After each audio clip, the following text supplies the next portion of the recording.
If you just tuned in, we have a guest this morning, a very special guest. It's Treasury's Chief Procurement Officer, Kenneth Brown. He's expected to leave office at the end of this month after 34 years of service in the public sector. All right, Kenneth, again, thank you so much for being with us here on Morning Live. Let's get straight into the heart of things now and talk about, we've spoken about what you do, what your office has done, some of your great successes and what you've managed to sort of put in place as you're about to depart. But I think you're leaving under a shroud of controversy at the same time. Has that had anything to do with why you're leaving office? No, not really. I mean, the decision to actually leave office I took already a year ago when Minister Nene was still the minister. And the minister actually asked me to stay until March this year. And after December's happenings in the Treasury, when Minister Gordon came back, there was this need for stability in the system, and I was asked to stay.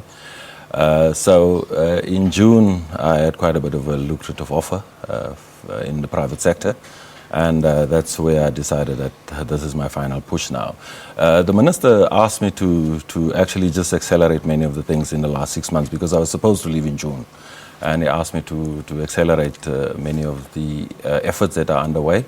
And yes, and that's the reason why it's end of that year now, and I must actually leave. So it's not an overnight position that I've taken. Yeah. I mean, when we take our mind back to a year ago and where South Africa was sitting after, as we call it, Nene-gate, were you going to be pushed out at that time? Because, I mean, that's what reports say, is that you were not part of, you weren't part of the bigger plan for going forward. Yeah, well, those were the allegations.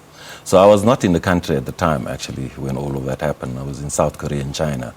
So when I got back, that was the news that was hitting us all. When I got back Monday in the office, I never saw Minister Van Rooyen. So I just met Minister Gordon in the office. So I've never been part of that experience. But there were these allegations that there's a group of us that will be pushed out. I mean, you're in charge of to reduce corruption, wastage, approving how government basically spends its money in its way. Were you ever approached by any members of the Gupta family? Have you ever spoken to them, had any interactions with them? You'd think they'd come to you. You must just watch ANN7 and you'll see how I'm loved by the Guptas. I realize this. I do realize this. So no, I've never been approached. I've never spoken to any one of them personally. What about Zwanele Manyi, because he's brought these allegations against you. He reported them to the Hawks about money that's suddenly come into your home loan account. I mean, they've labelled them out 200,000 in 2013, again another 200,000 anyway. A whole bunch between 2012 and 2015, amounting to R1 million into your home loan. Do you want to talk about those? No, it is true actually that I did pay off my home loan fairly quickly there. So this was from you? You paid it comes from income from myself and my wife there. So I'm not too much worried about those particular allegations. My attorneys have interacted with the Hawks, and we've given our full cooperation to the Hawks. We're ready to cooperate, basically.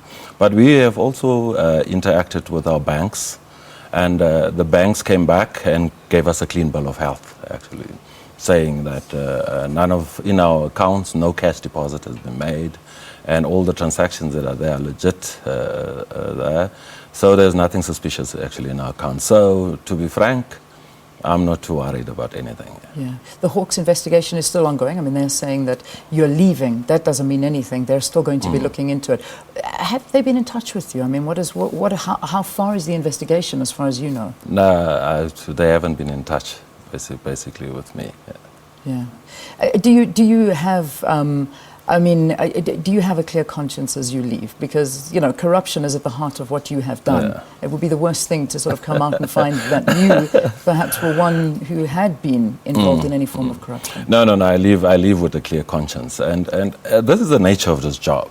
In this job, you're going to have missiles thrown at you. This is but one of many missiles that have been thrown at me, and many of them have missed. And this one will be no different, actually. So I reassure all South Africans that nothing will come of this, and I actually am very confident even with the team that I leave behind, because they are well-selected bunch of people that we've recruited with high integrity. And I'm confident that even in my ranks there will never be something like corruption. And corruption, in any case, in our ranks will never be tolerated. Yeah, which is unfortunate because it's something that is the biggest thorn in the side of this country. It is corruption, it's the wastage. We see the Auditor General in every single report talking about the wastage and how money is not spent in the right ways. And obviously that's where your sort of department comes into it, to ensure that this money is not wasted and it's directed and spent in the right way. You know, you gave this word of comfort to South Africans, but I think South Africans this year have really felt that, you know, things are not looking great. But how do you convince us that, you know, our money that we pay in taxes is spent in the right direction? Well, look, in quality of spending and making sure that every cent that gets into the coffers of government is spent well is not only the responsibility of the Treasury.